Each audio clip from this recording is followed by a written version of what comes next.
Ever been stuck in an awkward silence? You're mid-conversation and suddenly, bam, you have nothing left to say. The silence stretches, your mind races, and now it feels like everyone can hear you overthinking. It's uncomfortable, right?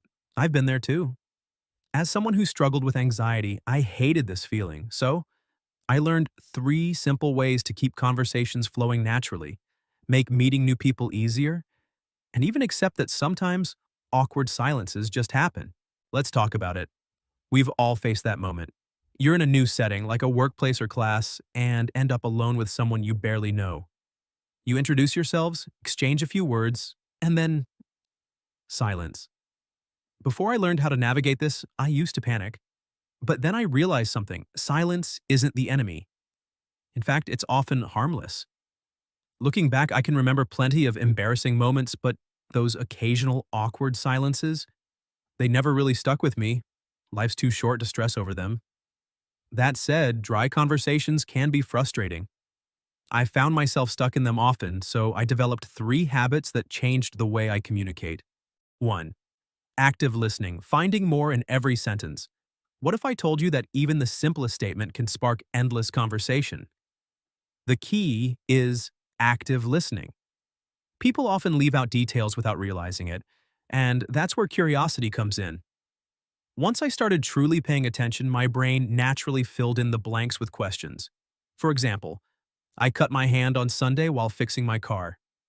Instead of nodding and moving on, I could ask, "What kind of car? Is it yours? How did you cut your hand?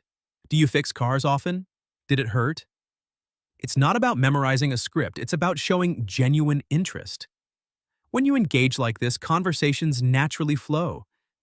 If you don't listen actively, every chat will feel like a dead end. 2. Developing interests fuel for better conversations. Great conversations don't just happen, you need something to bring to the table. I stopped worrying about what should I talk about, and instead focused on doing things that interested me. Whether it was cars, sports, hiking, or psychology, having hobbies gave me more to discuss. Even better, shared interests create instant connections. So, what's the takeaway?